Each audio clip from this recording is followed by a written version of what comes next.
Greetings. Welcome back to Beaver Branch Disc Golf Adventures. I'm Brian Morris, a member of Team Trilogy and Trilogy Talk team. Shout out to Trilogy Talk, helping me get awesome plastic that I can put out there on these reviews.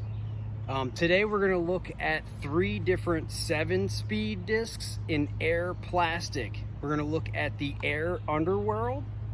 I think this is a 156. Hopefully we can see it on the camera. The Underworld's a 7-speed with a glide of 6, a turn of -3, and a fade of 1. We're going to take a look at the Dynamic Discs Maverick. So this is Lucid Air plastic. All of these are the same plastic types, just different names because of the different companies. The Maverick is a 7-speed, glide 4, turn of -1.5, and a fade of 2. And our final contestant is going to be the Opto Air River. The Opto Air River comes in at a speed 7, glide of 7, a turn of -1, and a fade of 1. So let's take a look at these next to each other and throw them, see how they go. Okay, here we have a look at the River profile on the left and the Maverick on the right. And here you have the River and the Underworld. You can see that the Underworld has the lowest parting line. Here's the Maverick and the Underworld. They are both kind of similar on those edges, and the River had the highest parting line, which would indicate it would be the most stable out of the 3 we're throwing. As usual, we're going to throw some lob hyzer shots with about 60% power here. I am going to try to throw most of these shots today at about 60%. Air discs often used for lower arm speeds, but something that I think, not good in the wind, but something that everyone can experiment with. And you can see that right off the bat, we're going to go Underworld, Maverick, and River. And that should be the order from unstable to most stable between these discs. Both the Maverick and the River ended up there on the left. So here we're going to throw some flat releases. Again, at about 50 to 60% power.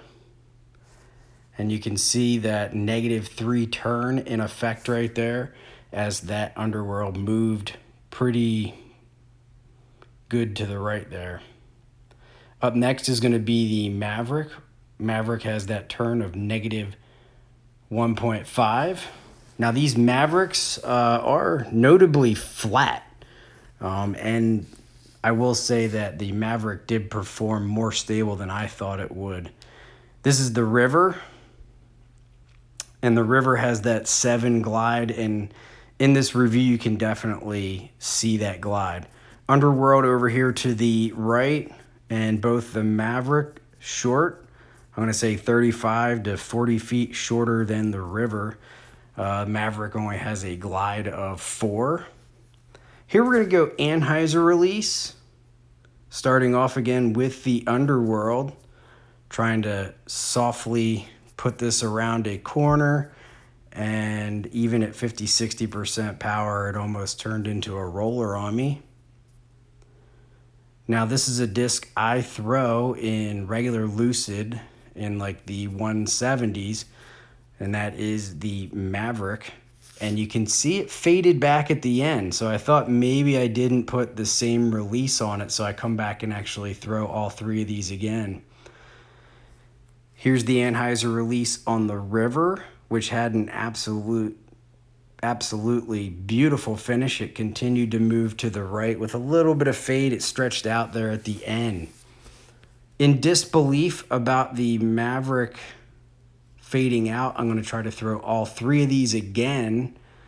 Same release, same arm speed, and the Underworld did exactly the same thing. And here we are again with the Maverick. and you can see it's coming over, and it does slightly fade out. Now there's a very light tailwind, only like 5 miles per hour, but I figured that that would still get over, and you can see the river absolutely flies like a perfect Anheuser left to right shot there. Here's our spread. The Underworld really got over and down, almost rolling and sliding. That is the river long on the edge of the woods there. And then the Maverick faded out, got pretty good distance, but didn't continue to the right.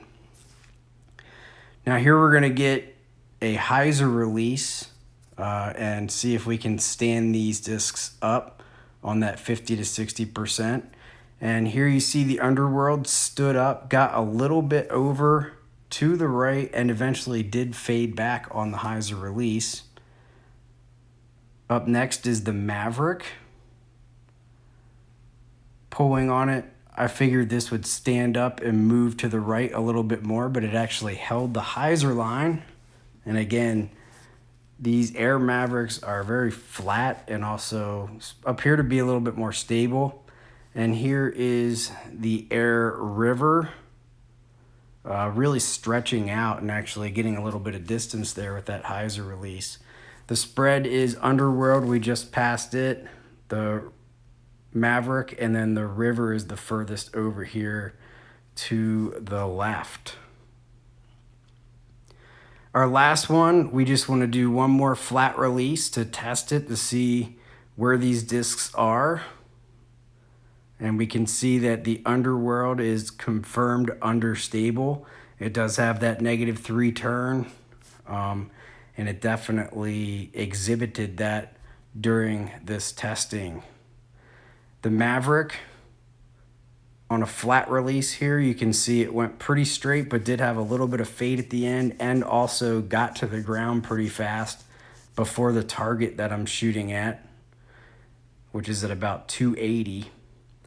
And the river on a flat release, flying straight and actually getting pretty close to the basket. So here you have the Underworld off to the right, river dead on the target, and the Maverick off to the left. I was surprised that the Air Maverick was actually a little bit more stable than perhaps even the Lucid counterparts that I throw.